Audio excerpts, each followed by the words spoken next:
Today, I'll be introducing a new Cajun dish with a Mexican twist. So instead of waltzing, I'll be doing the cha-cha. Of course, this is Oyster Nacho. Naturally, you will take some oysters and you coat them real well with cornmeal before frying them in this very hot grease, because you always want your grease to be hot when you throw your seafood in to fry it, and it keeps it from being greasy. I have added some onions in my grease when I started heating it, because when the onions start sizzling, it really tells me that it's hot enough, the oil is hot enough for me to throw my oysters in there. Ooh, I'm being messy today. I guess my meal's going to be real good, because all messy cooks are good cooks. Remember that. So now I can throw some of my oysters in the pot. Start frying.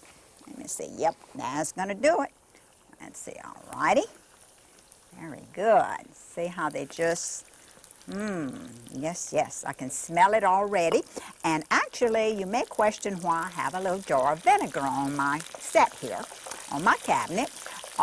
It keeps the frying odor from spreading around.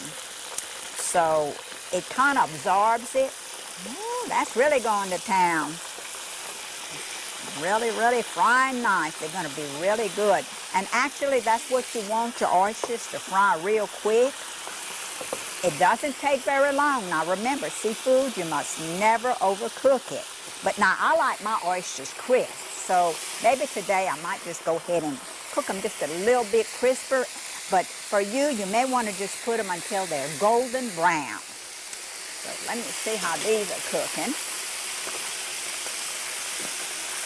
Yeah, I've seen some turning brown already, golden. All right.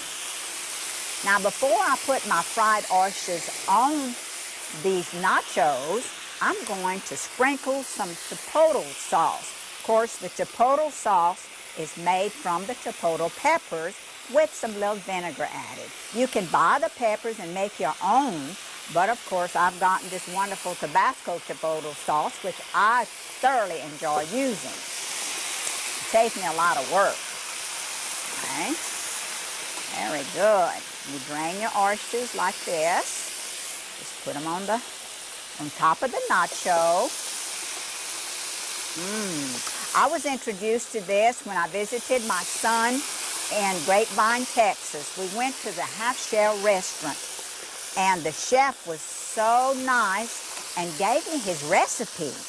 So I thought I'd share it with you, and of course we thoroughly enjoyed cooking this at home. And it either can be served as an appetizer, or heck, I could make a whole meal out of it, because I love fried oysters. Very good.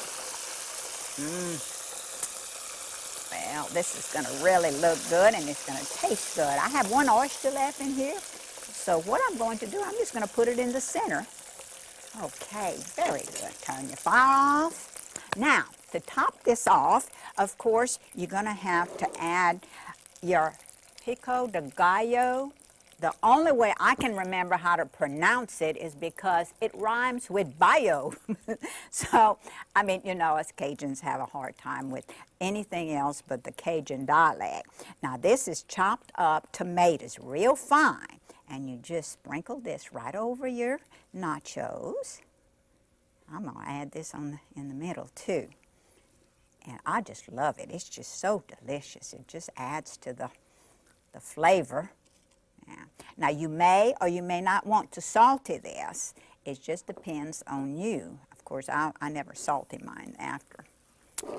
Okay, this is cilantro, which you have chopped up very fine. This adds to the flavor of the dish.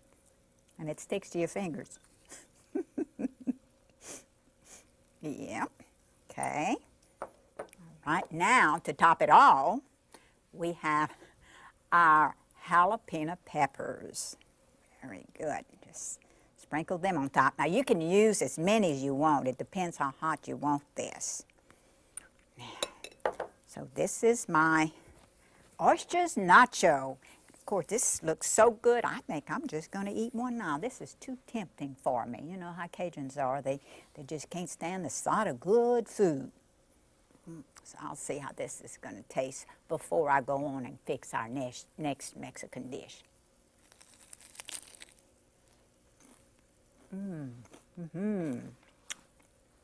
Very good, Chef.